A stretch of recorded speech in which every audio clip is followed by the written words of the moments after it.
Et bonjour à tous et bienvenue dans cette nouvelle vidéo. Alors nous allons voir aujourd'hui comment il est possible de protéger son Nginx Proxy Manager hébergé dans un container Docker à l'aide de Fail2ban. Si vous avez déjà déployé une configuration telle que celle-ci, peut-être que vous aurez envie de recontrôler un petit peu les configurations que vous avez faites et peut-être de les comparer avec celles que j'ai obtenues moi.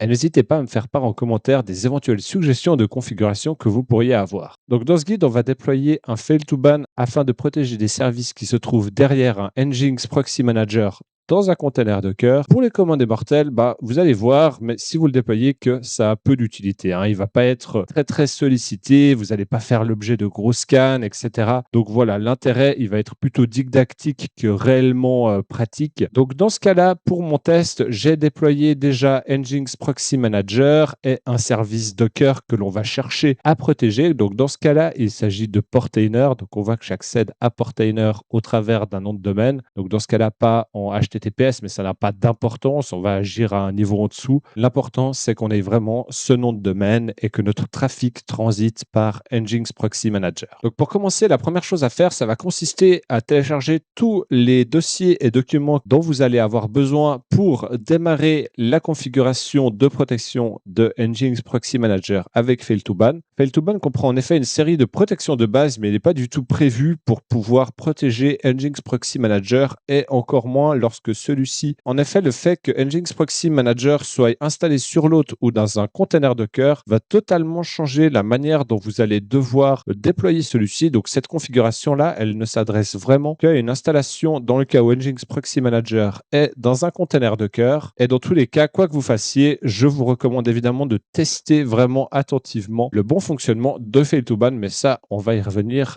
un peu plus tard. Donc, comme je le disais, la première chose à faire, ça va être de récupérer tous les documents et dossiers que l'on a ici. Donc, comme d'habitude, vous avez le lien dans la description. Donc, dans notre cas, on va tout simplement venir à chaque fois récupérer le fichier de configuration dans chaque dossier que l'on a ici. On va éventuellement l'ajuster si nécessaire.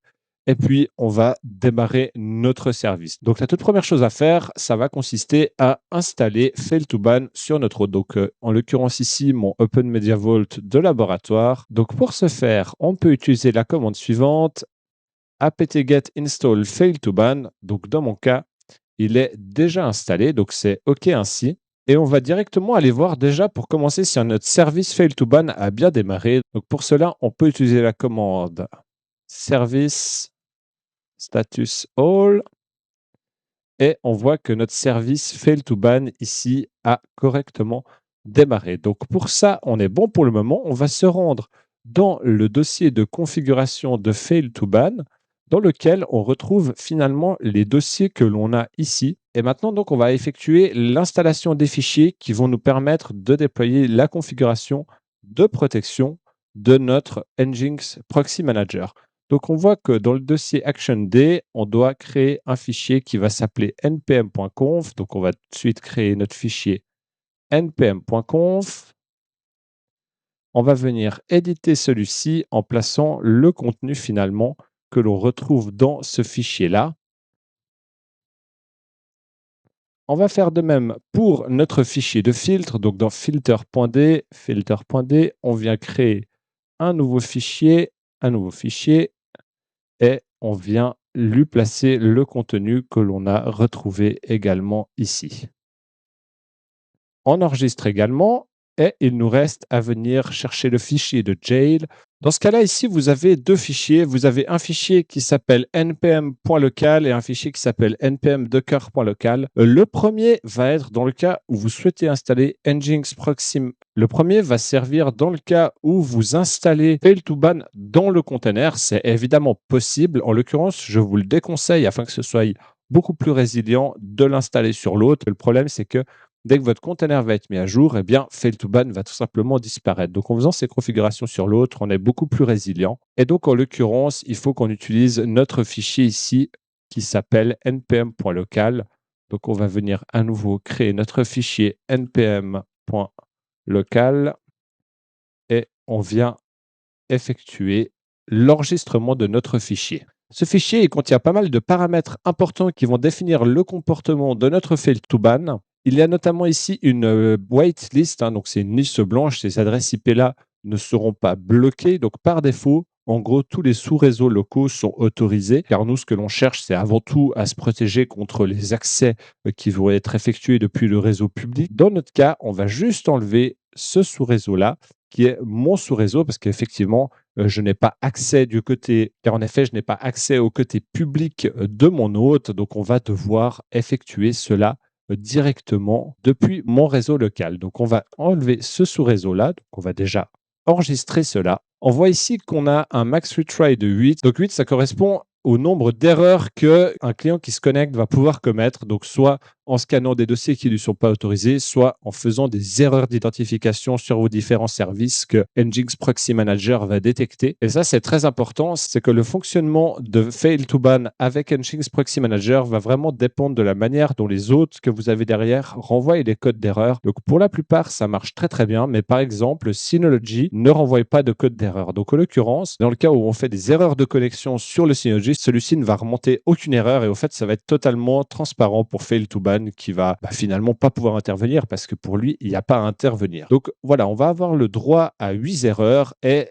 on va trouver ces 8 erreurs sur une durée de 6 heures. Donc ça laisse vraiment une marge très raisonnable. On est vraiment très sensible là. Ça ne s'adapte pas à des services où vous avez des utilisateurs qui sont parfois un petit peu tête en l'air, hein. Évidemment, là, c'est vraiment pour son installation à soi, à ajuster en fonction des besoins. Si vous voyez que vous avez trop de faux positifs, eh bien, vous pouvez venir agir sur ces paramètres-là. Et un autre élément important, ça va être le log path. En effet, Fail2Ban va aller lire les logs pour déterminer s'il y a lieu d'intervenir ou pas. Et pour cela, il est nécessaire de lui indiquer où se trouvent les fichiers qu'il doit aller lire. Donc, dans notre cas, on doit aller les chercher dans les dossiers de Nginx Proxy Manager. Donc, dans mon cas, ceux-ci se trouvent dans SRV, mon disque de données, mes containers Docker, npm, et on a ici un dossier log. Donc, on va reprendre ce chemin-là et on va venir le coller ici. Et on va faire de même pour notre dossier en dessous et on peut à présent enregistrer notre fichier.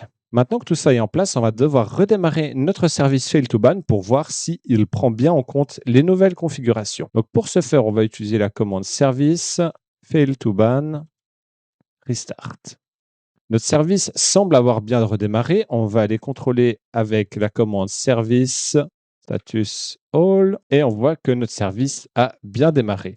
On va aller voir le statut de notre Fail2Ban en lui-même avec la commande Fail2Ban client status et on voit qu'on a deux jails qui ont démarré. On a notre jail npm docker et on va pouvoir venir directement l'interroger et on voit que actuellement pour notre jail npm docker, on a 0 tentative de connexion erronée, on a 0 IP banni. Donc maintenant que ça c'est en place, on va avoir envie de tester. À présent, on sait que notre service a démarré, mais on ne sait pas s'il fonctionne correctement. On va devoir donc le tester. Et pour ce faire, je vais bannir mon IP local. Donc en l'occurrence, moi, mon ordinateur sur mon réseau local, il a l'adresse 10.0.0.50. On va donc bannir cette IP-là. On peut venir voir quels sont les IP que voit passer Nginx Proxy Manager en allant fouiller dans les logs qui se trouvent dans le dossier de log de notre container. Et si on ouvre ça, on voit ici que j'ai généralement un client qui se connecte et que celui-ci a l'adresse IP 10.0.0.50. Donc, en bannissant mon IP 10.0.0.50, c'est bien celle que détecte Nginx Proxy Manager. Et donc, pour bannir mon IP, on va utiliser la commande suivante, fail2ban client set. On va définir ici sur quel jail on veut agir. Donc, en l'occurrence, notre jail, c'est npm docker. Et on va venir bannir une IP, donc ban IP 10.0.0.50, qui est mon ordinateur. Donc, je bannis. On voit que là, à présent, j'ai une adresse IP qui est bannie. Donc à présent, notre hôte ne doit normalement plus pouvoir se connecter sur le service que l'on a vu avant. Donc on va venir reprendre notre portainer qui se trouve ici. Et donc à présent, on voit, je n'arrive plus à charger mon portainer, ça tourne dans le vide. Donc notre IP, elle semble être correctement bannie. Si je viens reprendre ma commande et que je viens cette fois-ci débannir mon IP, eh bien directement mon service répond à nouveau. et donc je peux me reconnecter. Et si je rebanne à nouveau mon IP, eh bien, l'inverse est également valable. Donc là, notre blocage, il fonctionne tout à fait correctement. On est donc OK de ce côté-là. Normalement, lorsque le service fail to ban redémarre, il doit reprendre la liste des adresses bannies. Donc, par exemple, si on fait service fail to ban, on doit voir dans le statut de notre jail que nous avons de nouveau toujours une adresse IP de banni et que celle-ci est 10.0.0.50. Donc ça, c'est tout à fait juste. Maintenant, je vous propose qu'on fasse un test. On va mettre à jour notre hôte, on va le redémarrer. Et une fois que c'est fait, on va se reconnecter dessus et on va venir voir le statut de notre jail npm docker. Donc notre service a bien redémarré. On a toujours de nouveau une adresse IP qui est bannie. Et si j'essaye d'accéder à mon service, par contre, cette fois-ci, eh bien, le problème, c'est que j'y accède. Alors, mon IP est bien banni, mais je peux me connecter à mon service. Par contre, dans le cas où je redémarre mon service, celui-ci va à nouveau correctement bloquer mon adresse IP. Donc, je dois, après un redémarrage, redémarrer mon service pour que celui-ci applique en quelque sorte correctement ces configurations. Et cela, au fait, est dû au phénomène suivant. Donc, on va redémarrer à nouveau le serveur. Et maintenant que celui-ci a redémarré, on va aller voir un petit peu qu'est-ce qui se passe de manière sous-jacente lorsque notre serveur a démarré. Donc, on sait grâce au fichier action.d que fail2ban va agir sur iptables.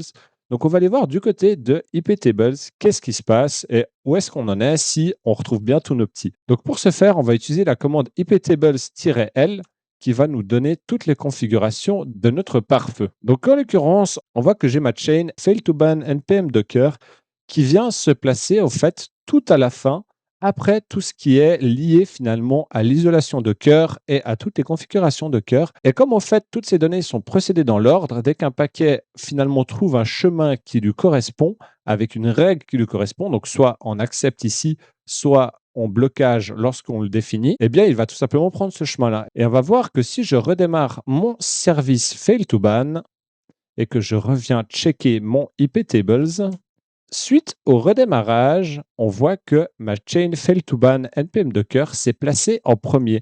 Et donc, au fait, le blocage est bien effectif lorsque la chain est mise en premier. Donc, ça va être important que cette chain-là soit émise après. Donc, pour ce faire, je vous propose d'effectuer la configuration suivante qui va être nécessaire pour que le service redémarre finalement bien et applique bien ses configurations. Je vous invite à venir éditer le fichier suivant user lib systemd fail2ban.service. On va éditer ce fichier-là et au fait, on voit ici que dans les dépendances de notre service fail2ban, on a déjà divers services qui sont configurés et notamment en particulier le réseau, iptables, le firewall, etc., etc., tous les trucs de base. Et au fait, nous, on va venir lui dire, écoute, il faut également que tu attendes que le service Docker ait démarré avant de démarrer également. Donc pour cela, on va venir ajouter ici docker.service. On va enregistrer, sauvegarder et on va redémarrer notre hôte à nouveau. Voilà, notre hôte a redémarré. On va cette fois-ci directement revenir voir dans quel état se trouve notre iptables. Et on voit que cette fois-ci, notre chain s'est mise au bon endroit en amont de toutes les configurations de cœur. Et par conséquent, si je cherche à réatteindre mon portainer, cette fois-ci, je n'y ai pas accès. Ça applique correctement le blocage. On va à présent faire un petit test. Je vais faire des erreurs de connexion sur mon service portainer et on va voir si fail2ban le détecte. Donc on voit à présent que j'ai eu aucun échec et donc on va voir si en effectuant des erreurs de connexion, on va incrémenter cela, ce qui devrait être le cas et ce qui prouverait que ça fonctionne correctement. Donc ici, je vais mettre n'importe quoi, test, je vais me connecter 3 fois et on va venir voir si notre fail2ban l'a détecté. Et oui, c'est bien le cas. On voit que notre système a détecté des erreurs de connexion et donc qu'à terme, dans ce cas-là, le système va agir sur cette adresse IP. Donc, on a défini avant que le nombre d'échecs doit être à 8. Donc, dans ce cas-là, si je fais encore 3 échecs de connexion, je devrais normalement être banni. On va voir si c'est bien le cas. Donc, on va faire 1, 2, 3 échecs. On est à 5 à présent. Si je rafraîchis, on est à 8. Mon adresse IP est bannie et je n'accède plus à mon service. Donc là, dans ce cas-là, la jail fonctionne tout à fait correctement. Dans le cas où ça vous intéresse de venir voir comment ça fonctionne de manière sous-jacente, vous pouvez rouvrir le fichier filter.d et la configuration. Et au fait, vous voyez ici la regex qui va permettre de définir quels sont les échecs. Il vous faudra vous plonger un petit peu dans les regex pour comprendre, mais tout à fait succinctement, on va chercher tous les codes d'erreur qui peuvent être tournés en ignorant un peu les codes génériques tels que page non trouvée ou ce genre de choses qui peuvent arriver parfois malencontreusement.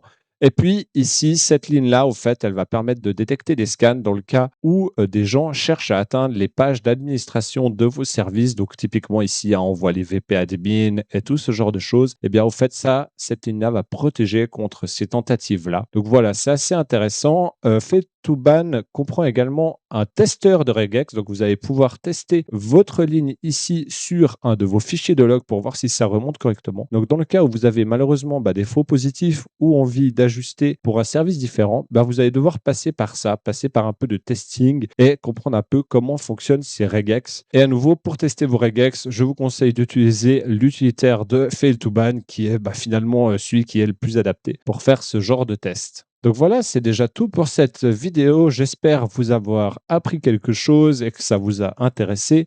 N'hésitez pas à me dire ce que vous en avez pensé en commentaire. Pensez également, comme d'habitude, à vous abonner, à mettre un petit like et à rejoindre la communauté sur le serveur Discord.